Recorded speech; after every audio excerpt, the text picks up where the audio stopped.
Bonjour les enfants, c'est papa. Je crois qu'on va plus appeler cette page la clinique. Je crois que ça va devenir Netflix.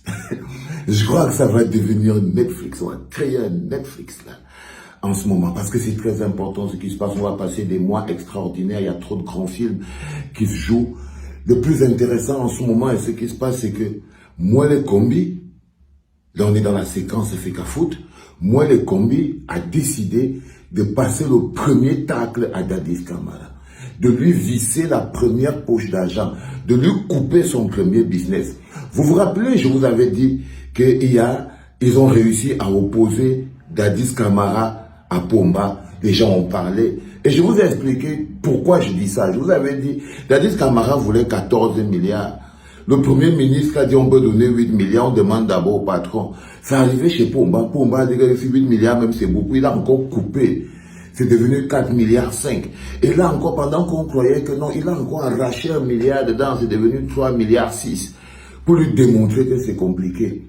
Mais là, Pomba, sachant très bien la bagarre qui existe entre Dadis Camara et moi, les combis, était aussi dans un souci de vouloir équilibrer un peu les forces. Parce qu'il en avait marre de voir Dadis Camara humilier moi les combis. Donc, au lieu de donner les 3 milliards 6 à Dadis Camara en gestion, il a donné ça à moi les combis. Comme ça, et alors que je vous avais dit maintenant que Dadis Camara, il va maintenant signer les fiches. C'est là ce qu'on appelle l'humiliation. Mais les gens ne comprennent pas. C'est ça qu'on appelle l'humiliation. C'est-à-dire que Dadis Camara va devoir s'aligner en rang pour pouvoir faire demander ses fiches. Demander l'argent. S'il veut utiliser l'argent, il doit aller voir moi les combis. Donc, Pomba venait de donner un bâton, une clé à moi les combis. Et moi les combis a donc décidé d'utiliser la clé. Je vous explique. Le transport des lions au Qatar, c'est beaucoup d'argent. C'est beaucoup d'argent. C'est des millions et des millions de francs CFA.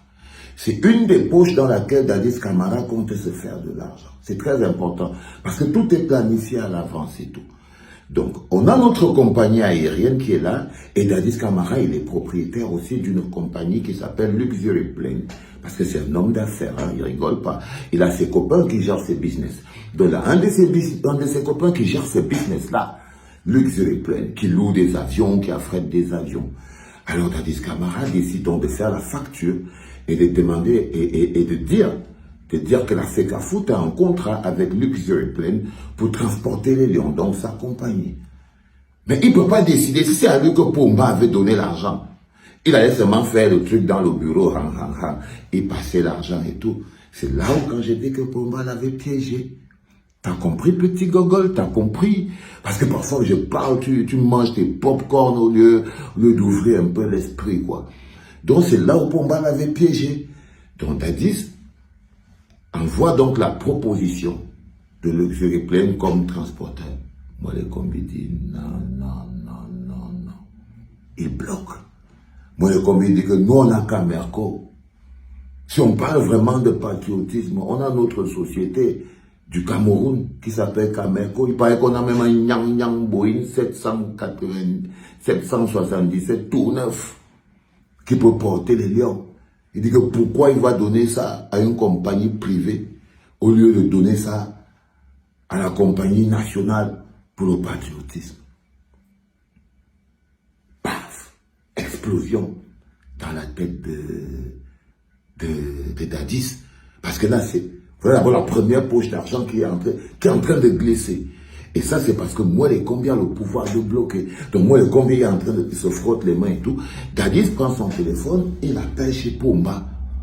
Il appelle chez Pomba pour dire non. Mais comment tu vas expliquer à Pomba que le nationalisme, le patriotisme qui veut que c'est très direct qu'on pense à la compagnie nationale. C'est très direct qu'on pense à la compagnie nationale pour pouvoir transporter les lions que de penser à une compagnie privée qui, elle, peut tout surfacturer. Parce que vous imaginez très bien que si c'est par exemple la compagnie de Dadis, il prend la compagnie, il met le prix qu'il veut en tant que le patron de la compagnie et il vient... Ah non!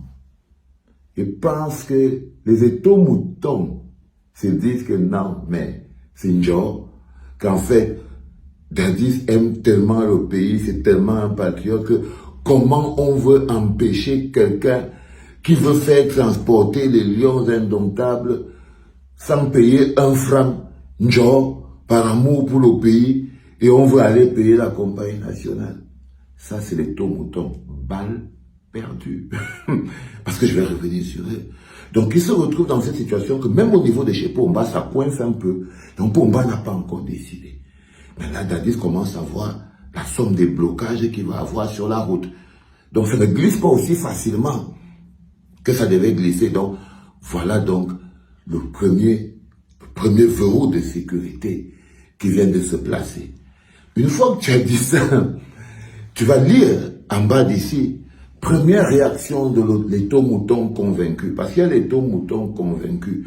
Il est convaincu de la générosité de Dadis Camara. Il est convaincu que Dadis Camara n'a aucun plan financier derrière.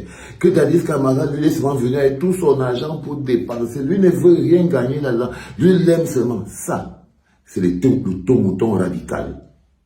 Donc l'étau-mouton radical est en train de dire en ce moment que vraiment, quelqu'un veut payer, vous donne même ses avions gratuits. Donc, dans sa tête, il a d'abord installé déjà un mécanisme que, vu qu'on est dans la générosité, ça doit être gratuit. Et que forcément, c'est moi le combi, le voleur, qui est en train de faire le malin. Donc, il veut plutôt voler l'argent de la participation des lions et je sais pas, en utilisant Camerco et tout ça, ça c'est les moutons. Hein. Si tu le suis dans son cerveau, tu peux te perdre. Tu peux totalement te perdre. Tu vois, donc, il essaye de te dire ça, bon, ça c'est l'étau-mouton radical. Ça c'est l'étau-mouton radical. Celui qui est vraiment le plus costaud, le plus... Hein, celui que quand tu le vois passer dans la rue, il a envie d'être au boulot. L'étau-mouton. Et puis il y a l'étau-mouton de base. Il y a la réaction de l'étau de mouton de base, c'est... L'étau vous met vraiment au travail. Hein. L'étau va vraiment vous mettre au travail. Hein. Vous allez vraiment travailler. Patati patata. Ça, c'est le basique et tout ça. Là. On lui dit que, mais frère, on est en train de travailler. Qu'est-ce que tu veux qu'on te dise? Tant que nous met au travail, nous on travaille. Ça, c'est les moutons basiques. Donc, ils vont vous enlever. Donc, ils vont oublier qu'ils ont Dadis Camara à protéger. Ils sont tellement sûrs qu'ils ne savent pas qu'ils peuvent l'aider. Mais ils ne voient pas qu'il est en danger parce que pour eux, c'est le Superman. Vous voyez ce que je veux dire? Qui est tellement riche, qui voulait donner tout pour une joie et tout. Sauf que dans la vraie réalité, moi le commis vient de visser un verrou important de revenus d'argent. Est-ce que Dadis Camara va laisser ça? Non, il ne pense pas que la quantité d'argent qui est mise en jeu, qui devrait récupérer, si c'est lui, avec sa compagnie, qui transporte. Vous vous imaginez, on est en train de dire que la compagnie de Dadis Camara. Est-ce que c'est même normal? Est-ce qu'on devait même en train de discuter de ça, les gars? Regardez vous-même, les maillots de Dadis Camara, maintenant c'est la compagnie de Dadis Camara. Ça, est-ce que c'est alors normal, les gars? Parce qu'après, c'est aussi bien qu'on se détende un peu et on se présente quand même la chose de la manière la plus simple possible. C'est-à-dire, nous voilà dans une situation où on est quand même d'abord parti, c'était devenu l'équipe de Dadis Camara, et puis le coach, et puis le président, ok, on est inquiet. Après maintenant, on porte les maillots de Dadis Camara, vous voyez, son One All Sport et tout, patati, patata. Ok, c'est bon les gars, ça va, on encaisse. Maintenant, on va monter dans les avions de Dadis Camara. Ah les gars, qu'est-ce qui se passe? Qu'est-ce qui se passe? À quel moment le cerveau a bugué? À quel moment le cerveau a bugué, les gars? À quel moment? C'est important que vous posez des questions. Réveillez-vous un peu. Si on veut sauver le frère, il faut que quelqu'un le secoue un peu. Si vous voulez sauver le frère, si vous l'aimez vraiment beaucoup, je vous en prie, arrêtez d'être égoïste et de ne penser qu'à vous. Pensez un peu à lui. Parce qu'il sera tout seul. Parce qu'il sera tout seul. Je vous promets, en ce moment, vous le poussez parce qu'il nourrit votre vide intérieur, votre vide affectif, votre vide de corruption, vous donne un but dans la vie qui comble le vide abyssal de vos vies. Et ça, c'est pas bien. Parce qu'après, vous ne l'aidez pas. Allez, cette série-là aussi, elle va durer. Donc, on a cette série avec Dadis Camara, Moi les combis, tout ça c'est lié à Qatar 2022. Donc, on aura la série Qatar 2022 avec la FECA Foot dedans. Et de l'autre côté, on aura les primaires chez les crapeux. Donc, on va de temps en temps alterner ou de temps en temps suivre. Alors, nous sommes sur quelque chose de sérieux et de bien pensé. Vous vous abonnez, vous partagez l'idée et le mécanisme. Là, ce n'est plus la clinique, c'est Netflix, les gars. C'était papa.